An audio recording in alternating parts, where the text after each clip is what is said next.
Yeah, Diva to YouTube, welcome back to my channel. For those of you who don't know me, my name is Melissa Marie. Thank you for joining me today for this video. In this video, as you can tell by the title, I'm going to be discussing ways that you can improve your chances of succeeding while doing online school. As you all know, we are in the middle of a pandemic. We have COVID happening. We got a bunch of stuff happening, and so we have this online school situation. And so I've compiled 5 tips, although I have like 10 to be honest, but 5 tips for the time being that will help you in your online nursing school journey. So tip number 1 will be have a designated study area. I mean a designated study area that is just for school and studying. Now, the reason for that is because whether you have kids, you have a needy spouse, or friends staying with you, or whatever the case is, you cannot have people around you being distracting when you're trying to study, and you also can't have people around you when you're taking exams. So I've run into the issue personally where I'm taking an exam or a quiz, and in that setting my computer has the webcam on, so it's recording everything that happens in the room. And because of where my desk is positioned in my apartment, my fiance, he can't walk past, he can't decide that he want to be hungry, he can't decide that he gotta pee. He's gonna have to hold that because he cannot be in the frame. Otherwise it could be considered cheating. They don't know if him walking to the bathroom or to the kitchen is a sign that I should choose A or that I should choose C, you know what I mean? So you have to have your space just for your studies, at the very least for your examinations and your quizzes, because they are really serious about academic integrity and cheating and stuff like that. I would never cheat. He wouldn't even be able to give me the answers anyway, but this is just their policies, and you want to just abide by their policies as much as possible so that you don't run into any issues. I hope the washing machine is not too loud in the background because it's doing the most. Tip number 2, get a head start on all of your assignments. So I would get all of your assignments done early and in advance if you can. And a lot of your classes at Chamberlain, you will get your academic calendar for the whole 8-week session, right? On the first day that I get my schedule, I will go through the due dates and I will figure out, okay, this assignment I can knock out, I can knock out this, I can knock out this. And I'll go through and I'll do like 20-30 assignments just off rip. That will help you in allowing you to have more time to manage when it comes to studying for exams and quizzes. So now as I'm going through the weeks, on Sunday we have about 6, 7, 8. I'm gonna put like a screenshot. We have like between 5 and 8 assignments to do on Sundays, and I would really rather not spend my entire Sunday or Saturday and Sunday going through assignments and trying to get them done, where I could be using that time to hone in on some skills or hone in on some topics that I feel a little bit unsure about. As it has been going, we've been having a quiz and an exam every single week, both a quiz and an exam. So if we have an exam in pathophysiology, then we have a quiz in health assessment. Or if we have a quiz in health assessment, we have an exam in pathophysiology. You know, backwards, you know what I mean? You know, it alternates, but every week there's 2 assessments, right? And so any free time I have during the week, which is not that much, but any time that I do have, I would love to use it to study. So yeah, tip number 2 is make sure you get your stuff done early if you can, if they allow it. I know sometimes they will not allow you to work ahead. They actually prefer you to wait for the week. Don't wait till the last minute. It's not pleasant. We've all been there. There's really no point to it. We know it makes us stressful. Although to be honest, maybe that's why my birthstone is a diamond, because I work best under pressure, honestly. But I'm trying to change that about myself because I don't got time for the stress. Tip number 3, probably most important, have a planner. I don't mean a black girl hand clap y'all throughout this video, but when I'm telling you these tips are important, have a planner.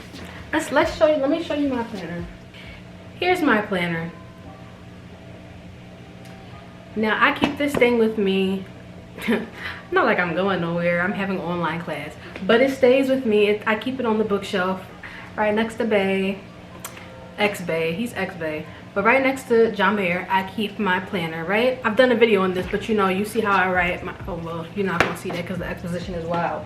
But I write my notes in my planner, I write my assignments in my planner, If the teacher says something randomly, it's going in my planner. Like a lot of times the professor will say something that is not in any of your calendars, it's not in any of your course schedules, not in the course shell, it's not anywhere to be found. It's just what she said, and you need to remember it. So I just write it on my planner real quick, and then I have that to organize. Between my planner and Google Calendar, that is how I survive, that is how I stay mostly organized.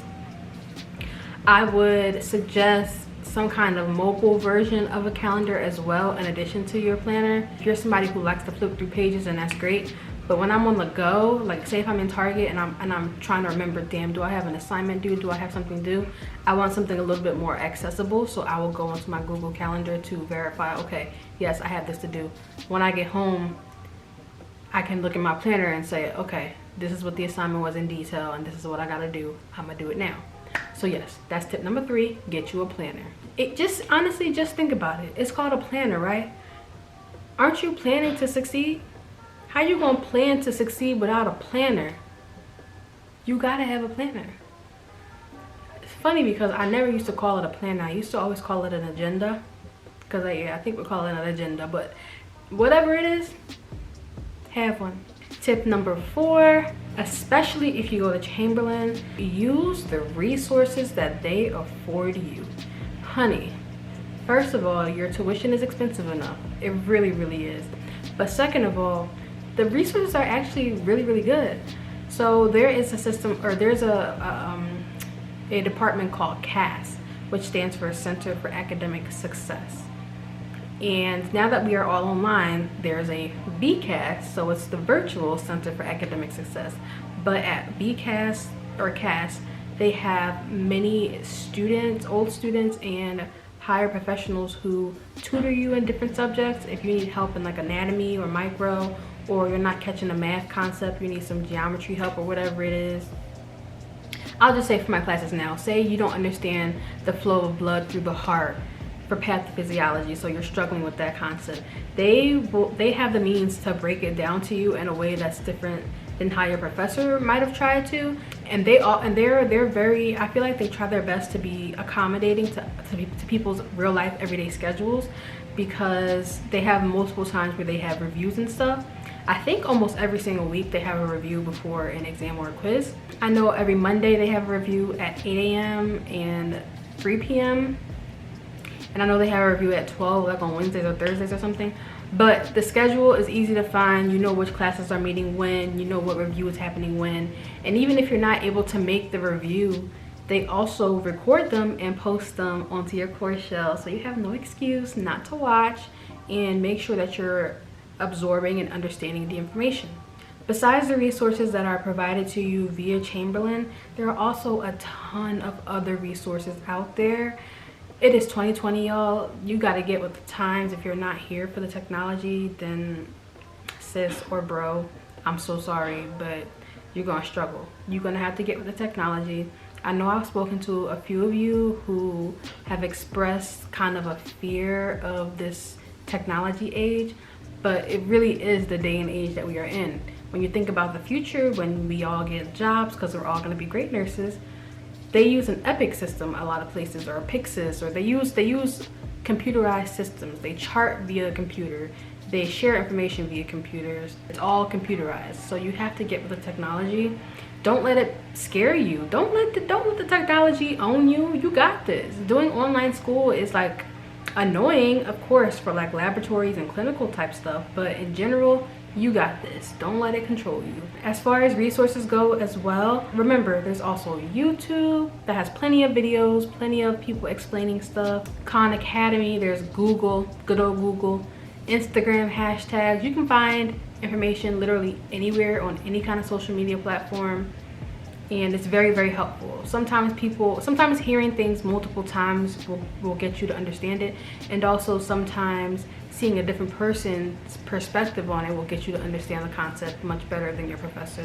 So use your resources. That's tip number 4. Use your resources. Also, as far as resources go, probably one of your biggest and greatest assets, your biggest and greatest resources, are your classmates. Talk to your peers. Don't be that student who wants to keep to themselves and you don't want to share information, or you don't want to help your classmates succeed. One thing that I'm really discovering that I really enjoy about my cohort, maybe it's a Chamberlain thing in general, but I know in my cohort specifically, it's a very family mentality in terms of if one person fail, we all fail. If one person succeed, we all succeed type thing. So they have made it a point to share information. We have Google Docs, we have Quizlets, we have so many different types of study tips and stuff like that where we work together. When we have assessments and stuff coming up, we talk about the best ways that we study for it, what kind of resources we are using, and we really just help each other out. So it's really awesome. We mostly communicate via GroupMe, as I've said before. Honestly, sometimes I don't even feel like clicking through the GroupMe because I'll see that I have like 200 notifications because they are, you know, they talk a lot throughout it, offering a lot of information. But you definitely want to take the time to read through the GroupMe if that is what your cohort is using to communicate. It's all nothing but good information in there, and nothing but people with good hearts who just all want to succeed. We all just trying to be out here with our B's and our, you know what I'm saying? Tip number 5 is to have some grace with yourself, because this is all brand new, especially if you're someone who's not really hip to technology. Don't be too hard on yourself if you can't like get something. Be quick to ask questions. Don't be afraid to ask questions. Just ask. It's okay. This is really all brand new. None of us are used to this, unless you're someone who has taken a lot of online classes. This is all really new, and so we're working through this day by day, week by week. We don't know how long this is gonna last. We could possibly go back to campus next term or next session or probably next semester, but we don't know when it's gonna happen. So until then, we have to really just kind of take time with ourselves, you know, take time with yourself, take time, and it'll work itself out. We're really just adjusting as the day goes, and we are about to be the most resilient nurses that have ever existed because we have made it through nursing school via COVID. I feel the same way about the new grad nurses with COVID. Like all of these nurses who are transitioning with COVID, we're popping. We're just popping, all popping, period. As you can see, I did just finish I just finished lab, so I'm still in my uniform. I just wanted to make this video really quickly because it was requested. Thank you guys so much for watching this video. I hope that you enjoyed. Make sure you like, comment, and subscribe. Make sure you implement these tips that I'm saying. I'm sorry if I'm talking very fast, but I'm on a schedule. I have to work out in the next 2 hours, so I'm just trying to get this in before then. Thank you guys for watching my video. Make sure you like, comment, and subscribe, and I'll see you in my next video. For those of you who go to Chamberlain, we are halfway there. We are at the halfway point. We are in week 4. We're at the end of week 4. So just keep pushing. If you're feeling a little bit stuck, don't feel stuck. Just unstick yourself, because you're not stuck. You got this. We got this. We're good. We're pushing on. We're almost done. All right. Look at more.